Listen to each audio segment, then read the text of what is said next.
नमस्कार। देश की बात में आप सभी का स्वागत है, अभिनंदन है। पड़ोसी मुल्क में हालात खराब हो रहे हैं और यूं तो पाकिस्तान के हालात जिस दिन से पाकिस्तान बना उस दिन से आज तक कभी अच्छे नहीं रहे, लेकिन अब स्थितियां 1971 जैसी बन रही हैं पाकिस्तान में। 1971 में क्या हुआ था आपको पता ही है। पाकिस्तान दो हिस्सों में विभाजित हो गया था, टूट गया, तोड़ दिया गया था। बांग्लादेश का जन्म वहीं से हुआ था, उसी से। अब आशंका पाकिस्तान के भीतर ये जताई जा रही है कि हालात 71 की तरह होते जा रहे हैं। दो फ्रंट पर समस्या है। एक समस्या बलूचिस्तान पे। बलूचिस्तान में पाकिस्तान के लिए संकट ये कि वहां के मूल निवासी लगातार विद्रोह कर रहे हैं और वैसे ही स्थितियां निर्मित हो रही हैं जैसी बांग्लादेश के समय हुई थी। पूरी ट्रेन ही हाईजैक कर ली बलूच लिबरेशन आर्मी ने। बलूचिस्तान पाकिस्तान की जान है इस संदर्भ में, चूंकि पाकिस्तान का कुल जो क्षेत्रफल है ना, उसमें करीब 45% अकेले बलूचिस्तान का है। तो उसके बाद तो पाकिस्तान इतना रह जाएगा। सोना और तेल और तमाम ये खनिज कीमती महंगे वाले वही हैं। तो पाकिस्तान को रुपया भी वहीं से मिलेगा। अगर बलूचिस्तान अलग हो गया तो पाकिस्तान के लिए संकट ही संकट पैदा हो जाएगा। बलूचिस्तान का इतिहास बहुत पुराना है। ये बलूच लोग कभी मुगल से लड़े, औरंगजेब से लड़े तो हुमायूं की मदद की थी। इनका अपना चलता रहा, लेकिन इनको असली धोखा मिला पाकिस्तान के जनक जिन्ना जुल्फिकार अली जिन्ना से। जुल्फिकार अली जिन्ना से। जिन्ना ने इनको गफलत में रखा और अंग्रेजी हुकूमत से मिलकर इनके साथ छल हो गया। ये कुछ समय के लिए स्वतंत्र देश बन गए थे। फिर अचानक से अंग्रेजों ने कहा कि नहीं नहीं, हम आपकी सलाहियत समझ गए, आप स्वतंत्र देश रहने लायक नहीं है। ये जिन्ना के पास भागे, ये भारत के पास भी आए, ये सब जगह गए, अंग्रेजों के पास गए, कहीं से मदद नहीं मिली और पाकिस्तान ने इन पर कब्जा कर लिया। तब से लेके लगातार विद्रोह हो रहा है। ये ताजा विद्रोह 5वां विद्रोह है जो बलूच लोग कर रहे हैं और उन्हें किसी भी सूरत में पाकिस्तान के अधीन रहना स्वीकार नहीं। एक तो चैप्टर ये, बलूचिस्तान में स्थिति मालूम आपको क्या है? वहां जो स्कूल है वहां पाकिस्तान का नेशनल एंथम नहीं गाया जा सकता। वहां पाकिस्तान का झंडा नहीं फहरा सकता आदमी। ये स्थिति हो गई बलूचिस्तान में। बोया पेड़ बबूल का, आम कहां तय खाए। अब पाकिस्तान में कुछ विचित्र लोग ऐसे भी हैं, क्योंकि वो एक सैडिस्टिक कंट्री है। वो ऐसा एक, मेरे ख्याल से धरती पर कुछ ऐसे विचित्र देशों में से एक देश है जिसकी राज्य की नीति ही आतंकवाद को संरक्षण देने की है, स्टेट स्पॉन्सर्ड टेररिज्म। तो कुछ लोग कह रहे हैं कि भाई बलूचिस्तान में ये जो बवाल है, ये इसके काउंटर में हमको भारत में अव्यवस्था, अस्थिरता फैलाने का इंतजाम करना चाहिए। लेकिन मुश्किल ये कि वो दिन हवा हुए जब पसीना गुलाब था। पाकिस्तान के पास अब इतनी हैसियत नहीं कि हिंदुस्तान में आप उपद्रव करा सकें। वो दौर चले गए।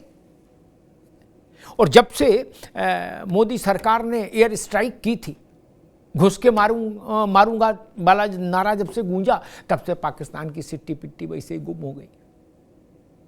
एक तो एयर स्ट्राइक का उन्होंने देखा, दूसरा अभिनंदन के समय भारत का रुख देखा था जब पायलट वहां रह गया था। तो भारत ने उनसे कहा था कि शाम तक अभिनंदन वापस आ जाए, नहीं तो फिर आप अपने लिए, अपने हर्ष के लिए जिम्मेदार होंगे। अमेरिका तक की कुंडी खटखटाई थी पाकिस्तान ने उस वक्त, किसी ने मदद नहीं की। उनने कहा जो भारत कह रहा है तुरंत कर दो भैया, अभिनंदन को छोड़ दो, नहीं तो तुम्हारे लिए गले में फंदा पड़ जाएगा। तो मारे डर के कांपते हुए पाकिस्तान अभिनंदन को छोड़ गया था पाकिस्तान। तो वो उसकी हैसियत भी नहीं बची कि वो भारत में कुछ अस्त व्यस्तता फैला सके। अब दूसरा एक चैप्टर और है, एक तो बलूचिस्तान, इसलिए मैंने कहा 71 से भी खराब हालात बन रहे हैं पाकिस्तान में, और अब ये दूसरा चैप्टर है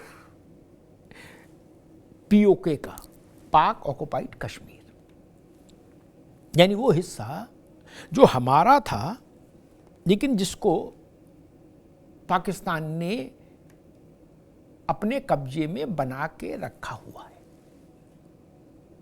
पाक अधिकृत कश्मीर। अब आपको हफ्ता भर पहले इधर पीछे ले चलते हैं।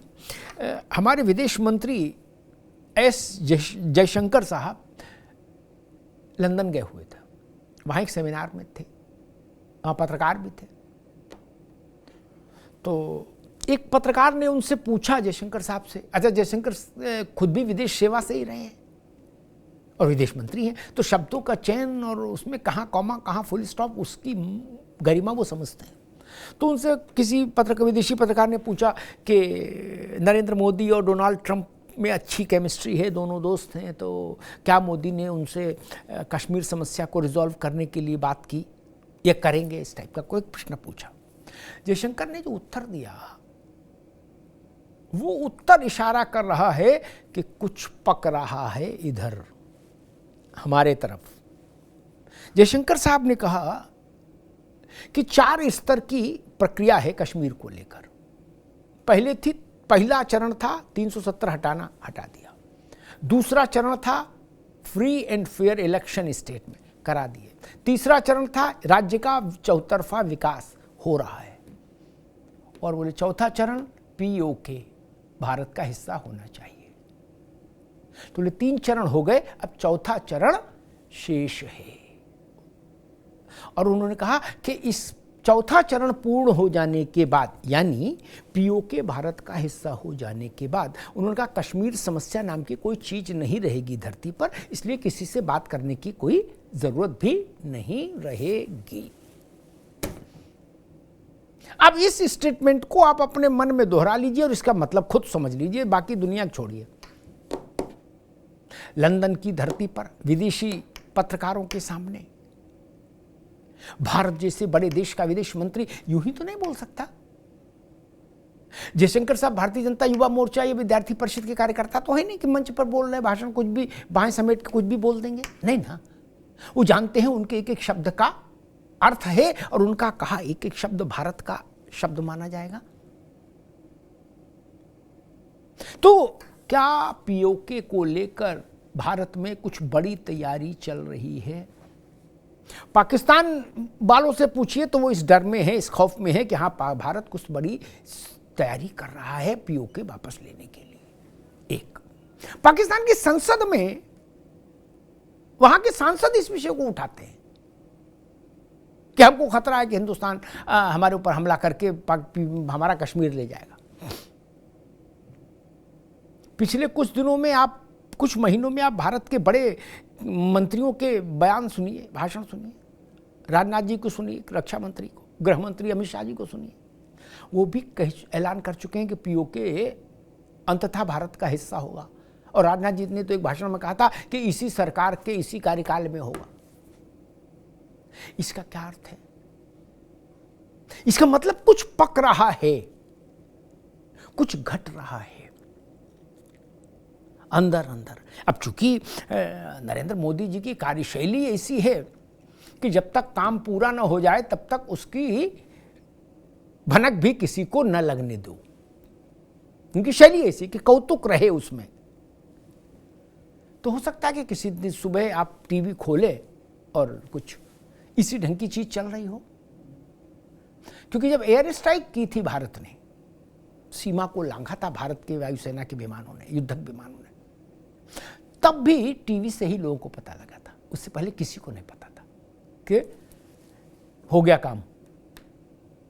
तो दो स्तर, एक क्या बलूचिस्तान पाकिस्तान से अलग हो जाएगा, और अगर हो जाएगा तो अभी पाकिस्तान के हाथ में कटोरा भी है, फिर कटोरा भी नहीं बचेगा, फिर हथेली पे भीख मांगनी पड़ेगी, कटोरा भी चला जाएगा अगर बलूचिस्तान अलग हो गया।